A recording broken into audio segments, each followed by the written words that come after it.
Last night, we got another WWE pay per view in what was the classic Survivor Series, and I just gotta say, it was a damn good pay per view.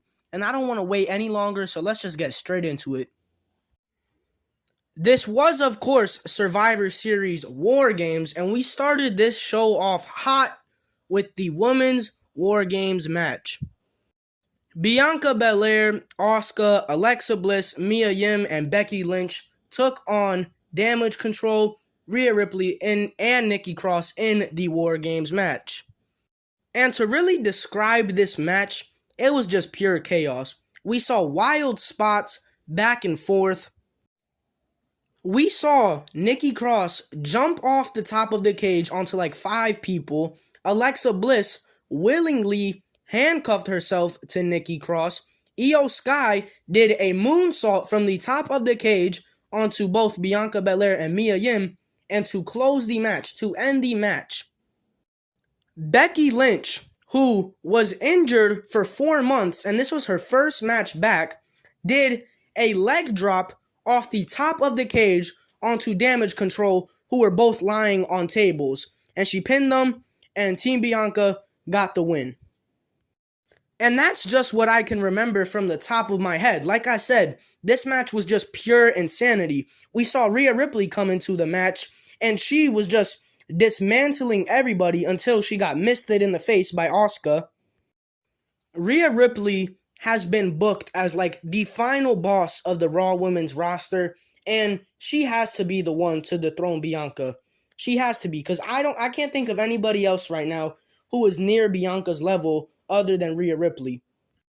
And to talk about the other people in this match, the first thing I want to talk about is Damage Control and what WWE is going to do with them. Because it seems like they peaked in September, and since then they've just fell off, and it seems like WWE doesn't really have any plans with them going forward. Because there's absolutely no way Bayley's going to continue her feud with Bianca. That has to end. Maybe she goes on to feud with Becky or something.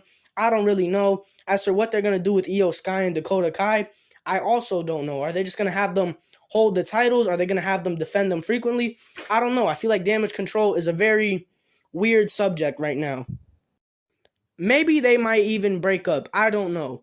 As for Alexa Bliss, they've been teasing her with Bray Wyatt a little bit. I don't know when that's gonna happen. I thought that was gonna happen on this show at Survivor Series. I thought she was gonna turn on her team and go back to her gimmick that she had when she was with Bray, but that obviously did not happen. So I don't know what they're doing with her. I don't know what they're doing with Asuka. The women's division is like a real big question right now. Nonetheless, though, I think this match was absolutely great. I think it was an amazing way to introduce War Games into the main roster. And yeah, that's all I got to say for this match. For the next match, we saw AJ Styles taking on Finn Balor in just a standard one-on-one match. And the second this match was confirmed, everybody knew it was going to be good. It's AJ Styles and Finn Balor, two of the most talented wrestlers we have in WWE. So everybody knew this match was going to be good. And that is exactly what it was. It did get off to a little bit of a slow start where the things that were happening were just kind of uneventful. But then we saw Gallows and Anderson get into a little bit of a brawl with Damian Pierce and Dominic. And they went into the crowd, and I thought that was very smart. I thought that was a great way to kind of get them away from the match, to just shift the whole entire focus to AJ and Finn. And from that point, the match was great. We saw a lot more high-impact moves, a lot more counters. Finn tried to do the Styles Clash to AJ, but it didn't work. They fought for a little bit, then suddenly Finn did that one move where he pretty much stomps his opponent into the corner. That led up to the coup de grace, but Finn missed. AJ countered it into the calf crusher. Finn was able to get out of it, and then they fought for a little more until, out of nowhere it seems, AJ pulled out the phenomenal forearm, pinned Finn, 1, 2, 3. AJ Styles won the match. It was a good match, but I felt like the ending was just too abrupt. Like it just ended out of nowhere, and the match felt like it needed a little bit more drama to build up to make the ending more satisfying. But nonetheless, the match was still great. It's AJ Styles and Finn Balor. It's always going to be great. It was entertaining, and I think AJ winning the match was the right move because it makes it so you can extend this feud between the Judgment Day and the OC. You can extend it longer. So, good match. I wasn't blown away by it. Like I said, I think it still needed a little bit more to carry it. But nonetheless, I still enjoyed it. And at the end of the day, that's all that matters. Now, let's move on to what I thought was the only bad thing about this show. Shotzi versus Ronda Rousey for the SmackDown Women's Championship. From the moment this match was confirmed, a lot of people, including myself, did not have much interest in it. Ronda is just not that great anymore, and Shotzi, while she definitely has potential, she's not the most interesting thing right now, and everybody knew she was not going to beat Ronda Rousey for the championship. So this match just didn't really feel important. Nobody was expecting it to be a good match, but man, I've got to say, the match might have done lower than its expectations. We just saw Ronda pretty much kick Shotzi's ass. The only offense Shotzi even got in was this weird-looking tornado DDT onto the apron that Ronda just decided she wasn't going to sell. She just kind of crumbled to the ground. And then we saw Shotzi jump off the barricade onto both Ronda and Shayna, and also 3 fans that probably weren't fans. They were most likely actors. And then after that, they got back into the ring. Ronda dominated Shotzi a little more, put her in the armbar. Shotzi tapped out, and that was the match. Yeah, not good. Not good. This pretty much sums up SmackDown's women division right now. Not interesting whatsoever. I think that it is a dire emergency that Becky Lynch goes to SmackDown to give Ronda some competition, to make SmackDown's women division better than what it is. And so you could do that match, Ronda versus Becky, one-on-one this time at WrestleMania or the Rumble, whenever you want to do it. Just give us something to help out SmackDown's women's division because it is pretty much unwatchable right now. Obviously, Ronda retained the championship here. This was the worst match on the show. It was not good at all, but that's okay. Not every show can be completely perfect. It's okay if you have one bad thing, but everything else is right. And then we got the triple threat match for the United States Championship. Bobby Lashley and Beyblade Man Austin Theory both challenging Seth Rollins for the United States Championship. And I'm just going to spoil it. This was my favorite match of the show. By far. By far. I loved both the War Games matches. I think the War Games matches were great. But this match just hit different for me.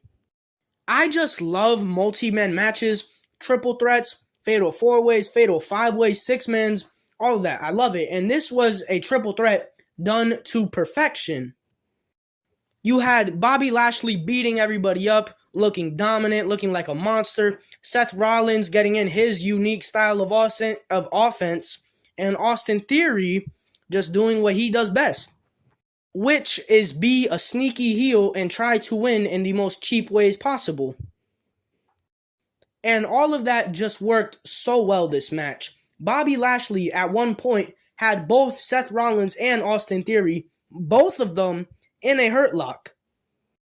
Then we saw Bobby lock in the hurt lock on just Theory. Theory did the thing that Brock Lesnar did to Bobby at Crown Jewel where he jumped off the ropes and pinned Bobby that way. And he almost won the match that way. But then Seth Rollins came in to break up the pin with a frog splash. From here, we saw Seth use Austin Theory's head to curb stomp Bobby. And then this is when we got the end of the match, which I think was just absolutely brilliant.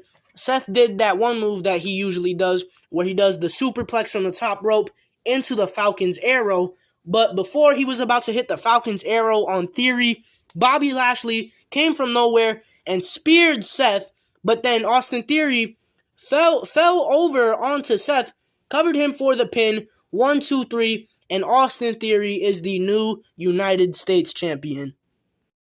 Austin Theory is your new United States champion. I am a little sad because I wanted Seth to have a longer reign, but I feel like they have bigger things planned for Seth if they were going to take the title off of him this fast. And for Theory, I've got to say, I'm kind of happy for him, which is kind of crazy. I can't believe I'm saying that because a few weeks ago, I hated him. But ever since that failed cash-in, I think he's looked a lot better, and I am excited to see what they are going to do with his reign as United States champion once again. Amazing match, like I said, my favorite match on this show, but it is now time for us to move on to the main event, which was, of course, the Bloodline taking on the Brawling Brutes and Kevin Owens and Drew McIntyre in War Games. The thing that carried this match was the story. Leading up to this match, throughout the show, we saw Jey Uso go up to Roman Reigns and tell him that he caught Sami Zayn talking to Kevin Owens, but Sami Zayn lied to him, and Jey Uso was telling Roman that Sami lied to him. And then Roman called Sami into his room later on to ask Sami if it's true that he was talking to Kevin Owens, and Sami told him the truth. He told him he was talking to Kevin Owens. Roman asked Sami why would he lie to Jey. Sami told him because he didn't want to distract Jey in his match on Friday Night SmackDown. And then Roman intensely asked him, whose side are you on, Kevin Owens or the Bloodline? And Sami told him the Bloodline, and they hugged. But that was earlier on in the show, and we finally got to the time where it was time for the match to happen. And look, I gotta say, the match, it was obviously great. The match was obviously great. There was nobody who thought this match was going to be bad, and watching it, I thought the match was obviously great. But I do have complaints before I get into the good stuff about the match. One of them being Drew McIntyre and how he was barely featured in this match. We didn't see a Claymore. We didn't see Drew have a one-on-one with Roman. It just felt like Drew McIntyre was just kind of there, and he was just not important in the grand scheme of the match at all. And I would say that pretty much happened with Sheamus too, although Sheamus was a little more involved, but he also was just kind of like not really in the shine of this match at all. But that's okay because it was obvious they wanted the main story, the main thing of this match to be the Bloodline, mainly between Sami Zayn, the Usos, whatever, and Kevin Owens. Kevin Owens looked like the man in this match. The second he got into the match, he started kicking everybody's ass. He put Jimmy Uso through a table. Then in the closing moments of the match, we obviously saw Kevin Owens beating up Roman Reigns, honestly. He did the pop-up powerbomb to him. He hit him with the stunner, and he was about to pin Roman. He was about to beat Roman for the pin to give his team the win until we saw Sami fly in there and stop the referee's hand from hitting the mat for the 3 count. And that was great. That was absolutely great. If anything proved Sami Zayn's loyalty to the Bloodline, it was that right there. But then they took it to the next step because Sami Zayn and Kevin Owens, they had a little bit of a confrontation. They kept going back and forth with each other until one of the Usos tried to do a super kick to Kevin Owens. He blocked it. He held their foot until Sami Zayn hit Kevin Owens in the balls. And from there, Sami Zayn told Jey Uso to hit the Uso splash onto Kevin Owens. He did that, and that is what ended the match. 1, 2, 3. The Bloodline took the win. And like I said, the match was absolutely great. Although we didn't see a lot from Drew and Sheamus, I think that was outweighed by the story that was told in this match between Sami Zayn, Kevin Owens, and the Bloodline. And that is just what carried this match, and that's why it was the main event, and that's why it was the biggest thing on this show. I prefer the triple threat match for the wrestling and in-ring stuff, but this match was still so great for just the story that was being told. Roman then hugged Sami Zayn, and then we saw what was probably the most shocking thing of the night. We saw Jey Uso Jey Uso, who has hated Sami Zayn for months, he went up to Sami Zayn and he hugged him. And like I said, this was great. Banger main event, banger show. I gotta say, this pay-per-view was great. It was great. The only thing that was holding this pay-per-view back was the SmackDown Women's Championship match between Ronda and Shotzi. But other than that, everything else on this card absolutely smacked. And I think the Survivor Series was amazing. Unfortunately, I'm pretty sure this is our last WWE pay-per-view of 2022, and I'm pretty sure it's the last pay-per-view until the Royal Rumble. So, this little 2-month period we have between Survivor Series and the Rumble, it's probably going to be rough, but I think Triple H and the new regime in WWE will be able to make it work. Nonetheless, Survivor Series was amazing, one of the best pay-per-views we've had this year, and yeah, that's all I really got to say. Peace.